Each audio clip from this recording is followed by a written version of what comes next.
Ahoj, prodej na Inline Centrum Budějovická. Dneska se podíváme na nový model od K2 pro sezonu 2022. Jedná se o tříkolečkové brusle K2 Trio LT100 Boa. Je to model, který navazuje na módní vlnu tříkolečkových bruslí, takže máme tady 3 kolečka o průměru 100 mm, takže už se jedná o trochu rychlejší brusle, které jsou určený pro mírně, středně pokročilý bruslaře nebo i pokročilý bruslaře, který vyhledávají trochu svižnější jízdu. Zároveň pro sezonu 2022 K2 přichází s novou barvou a především se zavazováním Boa. Takže máme tady 3 kolečka o průměru 100 mm, která už jsou určený na trochu rychlejší jízdu. Na druhou stranu ta tvrdost je tam taková spíš střední nebo trochu nižší, 83A, takže je vidět, že tou tvrdostí K2 nemíří vyloženě do rychlé a dravé jízdy, ale spíše do komfortu. Takže 100 mm kolečka. Máme teda tady 3kolečkové osazení. To 3kolečkové osazení je o něco pomalejší než varianta 4x100 mm. Na druhou stranu ten nůž je o něco kratší, takže ta brusla je oproti variantě 4x100 mm o něco obratnější. K2 tady tím modelem míří hlavně na dobrý poměr cena-výkon, takže z toho důvodu se tady rozhodla dát střední třídu ložisek Twinkem 7. Za nás ale úplně v pohodě, oni ty Twinkem 7 jezdí úplně parádně a zase je tam potom dobrá cena té brusle, takže za nás v pohodě, pokud zase K2 potom dá trochu lepší cenu na ten model, tak i ložiska Twinkem 7 jsou úplně parádní. A máme tady jednoduchý hliníkový podvozek Stamped Aluminium, který je určený do běžných fitness bruslí od K2, který na běžný fitness bruslení nebo i lehce sportovní bruslení je naprosto roztačující, takže lehký jednoduchý hliníkový podvozek.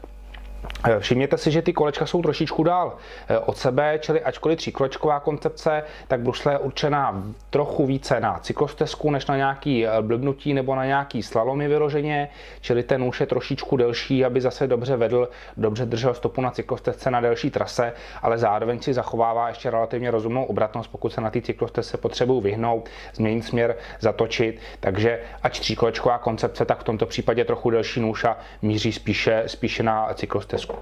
Brusle je z kategorie lifestyle, takže není určená na vyložení nějaký rychlý sportovní bruslení. Ono to k tomu často svádí, člověk si řekne 100 mm kolečka, tak to už bude zatraceně rychlá brusle, ale tady ta brusle koncepčně míří spíš za svižnější pohodovou fitness jízdou nebo nějakou projížďkou s kamarádama po městě, potom na cyklostezku, čili není to vyloženě sportovní model a to už je dáno právě tedy spíš měkčími kolečky 83A, ložisky Twinkem 7, základním hliníkovým podvozkem a i stavbou boty. Ta bota je hodně vysoká, ty sportovní bruslaři často volí spíš ty boty nižší, aby se mohli víc položit do té jízdy, zároveň je hodně měkkunká ta bota, takže ať stovky kolečka, tak není to vyloženě brusla na nějaký extra rychlý, extra dravý sportovní bruslení, ale spíš na svižnější pohodovou fitness projížďku. Co se týče botičky, ta vychází z klasického modelu K2 Trio, takže je tady použitý, co se týče skeletu Stability Cuff, který se u K2 používá na nižší a střední modely, je typicky tím, že má hodně vysokou stavbu.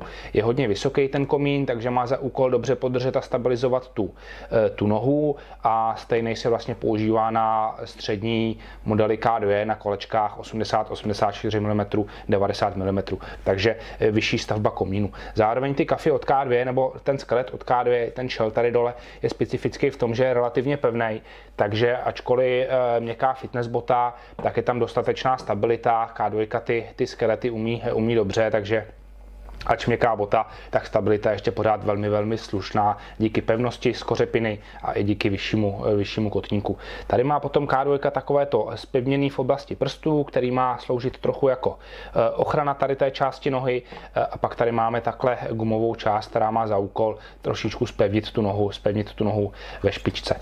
Novinkou pro sezonu 2022 je potom zavazování. K2 vlastně dělá nově pro sezonu 2022 Boa, které doteďka tady na těch modelech nebylo. Jak to funguje? Pokud si brusli rozvázat, chytnu kolečko, vytáhnu směrem ven, brusle je rozvázaná, můžu vyzouvat okamžitě během 1 vteřiny. Pokud si brusli zavázat, zmáčknu, utáhnu ve směru hodinových ručiček a brusle se dokáže i s malým úsilím úplně krásně stáhnout.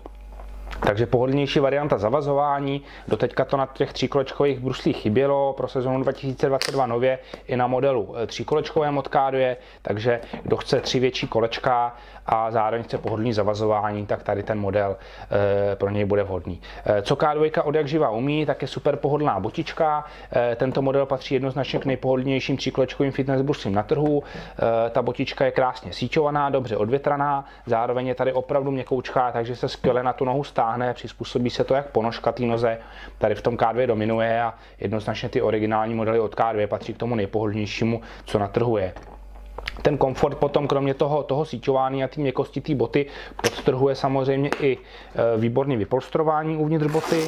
Takže bota vevnitř krásně bohatě vypolstrovaná, perfektně, hodně napolstrovaný jazyk, dobře natvarovaný.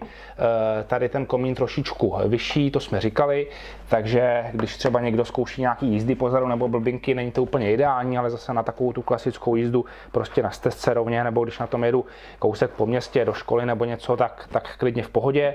Co se týče stélek, má tady K2 takový pohodlnější stélky, který používá do středních a vyšších modelů, jsou dvouvrství, už mají nějaký náznak patního lůžka, podpory klemby, což je fajn, a především jsou pohodlný, protože jsou dvouvrství, oni mají tu vrchní vrstvu, tu tmavou, tady ten černý pruh tam vidět z takový měkký pěny, takže opravdu jsou na došlap pohodlný a ještě umocňují komfort celé té boty.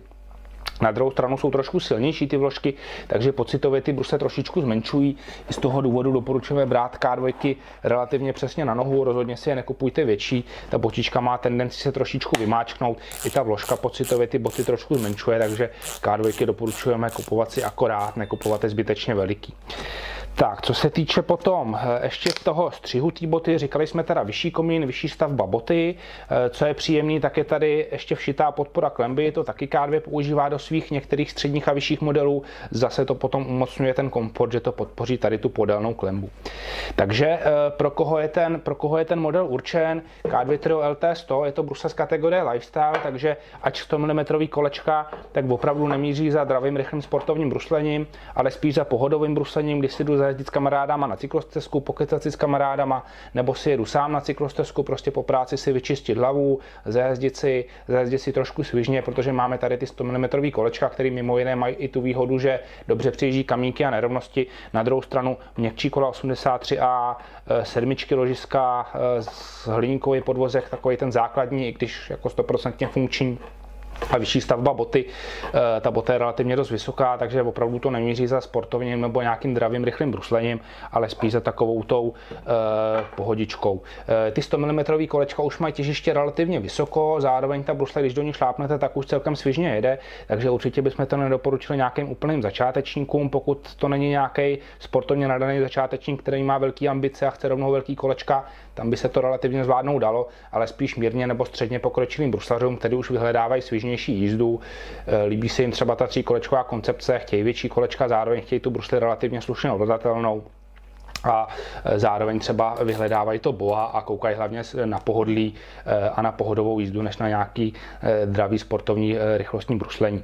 Takže K2 Trio LT100 boa, velice pohodlná bota na 100 mm kolečkách s pohodlným zavazováním na pohodovou svižnější fitness jízdu pro středně pokročilý nebo pokročilejší bruslaře.